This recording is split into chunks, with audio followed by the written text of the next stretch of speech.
प्रभु यीशु के सामर्थ्य नाम में आप सबको जय मसीह की। Praise the Lord. आइए इस समय हम अपना ध्यान परमेश्वर के वचन की ओर लगाएं। इब्रानी 3 अध्याय वचन 12 मेरे साथ निकालिएगा।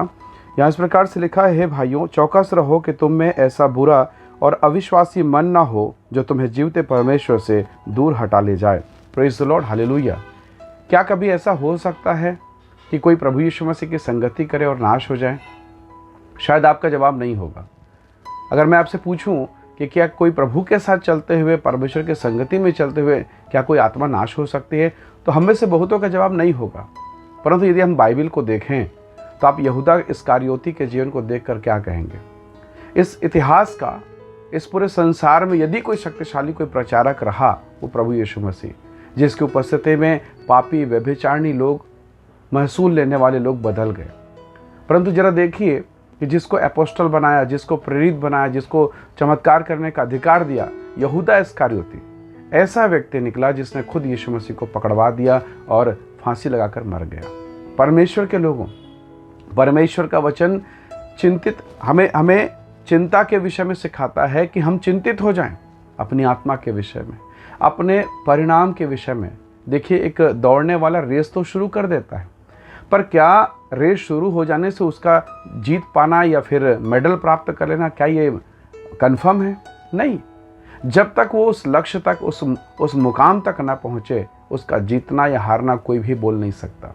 ये तय नहीं है जब तक वो ना जीते। परमेश्वर का वचन कहता है कि अपने आप के विषय में चौकस रहना, चेतावनी है, कहीं बुरा मन ना हो जाए, कहीं अविश्वासी मन ना हो जाए कि हम जीवित परमेश्वर से दूर हट जाएं। यहूदा इस्करियोती को प्रभु यीशु मसीह ने एक महान सेवा दिया, उसे खजांची बनाया, कोषाध्यक्ष, ट्रेजरर बना दिया। सेवकाई में जो भी पैसा आता था सब उसके हाथ में था और पैसे के लालच ने उसे डुबा दिया। सोचिए, वो पैसा प्रभु का था।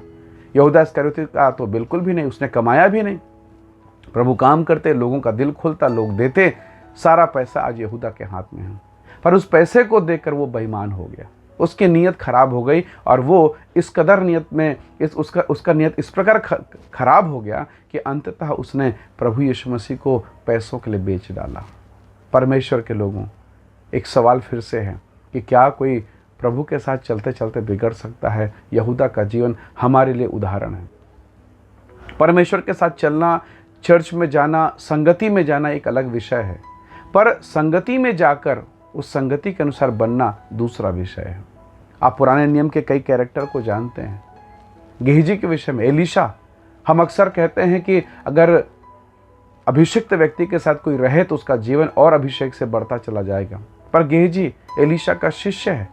आप उसके जीवन को देखिए। एलीशा के मन में परमेश्वर के संसार के धन के प्रति कोई चिंता नहीं, उसके मन में केवल परमेश्वर के धन, उस स्वर्गीय महिमा के विषय में चिंता है। पर उसका चेला है जो सोना और चांदी बटोरना चाहता है, संसार के संपत्ति बटोरना चाहता है। रिजल्ट आपको मालूम है, वो एलीशा के सामने से निकाल दिया गया, कोढ़ हो गया। नामान सुरयानी के धन के कारण उसने अपने अभिषेक, अपने ईमान को खो दिया। बाइबल कहती है तुम में कोई ऐसा बुरा अविश्वासी मन ना हो जाए। कई बार जब हमें संसार में चलते हैं, संसार के लोगों के साथ व्यवहार करते हैं, हम चर्च के भीतर जब शुरू में आते हैं, हमें लगता है कि प्रभु आप कितने महान हैं, प्रभु के चमत्कार, गवाहियों से हमारा दिल भरा होता है, हमारा मन आनंदित होता है। और फिर धीरे धीरे हम ये देखने लगते हैं, ये कैसा है, वो कैसा है, ये कैसा है, ये कैसा है, ये क्यों ऐसा नहीं है, और वो है तो ऐसा क्यों है। कितने प्रश्न हमारे मन में आ जाते हैं। पर पहले नहीं था। पहले था कि मैं बचा लिया जाऊं, मैं स्वर्ग जाऊं, मैं प्रभु की संगति में रहूं। जब आपका ध्यान झोली में, धन में, संपत्ति में, सोने चांदी में, इसके चरित्र उसके चरित्र पर जाता है, आपका ध्यान जब परमेश्वर के संगति से, प्रभु की उपस्थिति से, प्रभु के वचन से हट जाता है, आपका मन कठोर हो जाएगा। सोचिए, सर्वशक्तिमान परमेश्वर स्वर्ग से उतरते, दिन के ठंडे समय में आदम और हव्वा से बात करते, और पता नहीं कब, कितना दिन, 1 दिन 2 दिन, मुझे नहीं मालूम, पर शैतान की संगति ने हव्वा को लालची बना दिया, परमेश्वर से विद्रोह करना सिखा दिया, और उसने विद्रोह कर दिया। सारा कुछ जो था प्रभु के दिया, सब कुछ उसने खो दिया, केवल एक लालच के कारण।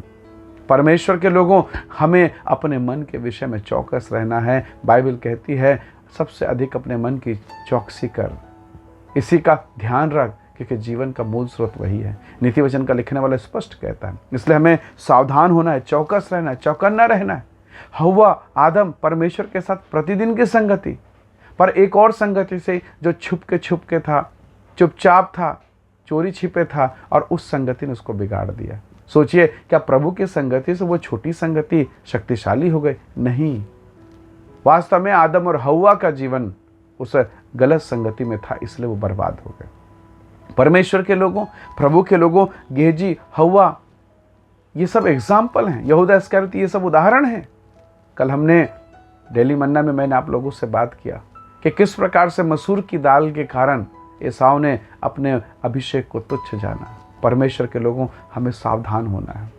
कई बार हम सोचते हैं हमारा ध्यान अभी तो पढ़ाई है, अभी तो लॉकडाउन है, अभी तो ऑनलाइन है, अभी तो इधर है उधर करके कई बार हम अपने बच्चों का ध्यान, अपना ध्यान इधर उधर लगाते हैं। चर्च के लिए ठीक है ना, देख लेंगे। कई बार ऑनलाइन में परमेश्वर का दास प्रचार कर रहा है, हमारा ध्यान कहीं और है। परमेश्वर का वचन कहता है, कहीं तुम्हारा दिल, तुम्हारा मन कठोर ना हो जाए, जो तुम्हें जीवते परमेश्वर से दूर हटा ले जाए। परमेश्वर के लोगों, बुरा मन, अविश्वासी मन, खराब मन, ये आपको प्रभु से दूर कर देगा, परमेश्वर के वचन से दूर कर देगा। और जितने एग्जाम्पल आप बाइबल से देखिए, कई ऐसे लोग जिनके जीवन में बुरा मन, बुरा प्रभाव आया और वो परमेश्वर से दूर हो गए। और अंत में देखिए, हव्वा के जीवन का अंत क्या था? वो तो आंखों के अभिलाषा, शरीर के अभिलाषा, जीविका के घमंड बातों के लिए थी, पर रिजल्ट पाप, दंड, पीड़ा, परेशानी। गेहजी के जीवन को देखिए, कोड़ आया। यहूदा इस्करियोती फांसी लगाकर मर गया। जिस व्यक्ति के बारे में आप मनन कर लें, वर्तमान का समय, पैसे लेने का समय, लालच का समय, वो थोड़ा सा समय अच्छा रहा, पर अंततः उनका सर्वनाश हो गया, खत्म हो गया उनका जीवन।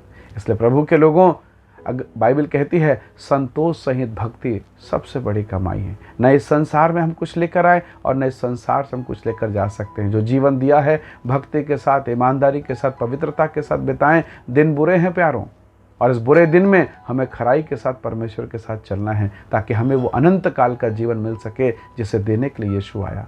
शैतान का यही प्रयास है, ताकि जैसे उसने यहूदा को बहका दिया, फंसा दिया, उलझन में लगा दिया, जैसे उसने हव्वा को फंसा दिया, जैसे उसने गेहजी को लालच में फंसा दिया, शैतान यही चाहता है कि लोगों को फंसाए और जो जीवन यीशु देना चाहते हैं उसे लोग प्राप्त ना कर सकें। आइए आज की सुबह दुआ करें, प्रार्थना करें, प्रभु से कहें कि परमेश्वर सहायता कर, ताकि मैं इन उलझनों से बचा रहूं और मेरा हृदय तेरी इच्छा के अनुसार चले, तेरे मार्ग में चलने पाए। आइए दुआ करें, प्रार्थना करें, प्रभु का धन्यवाद करें।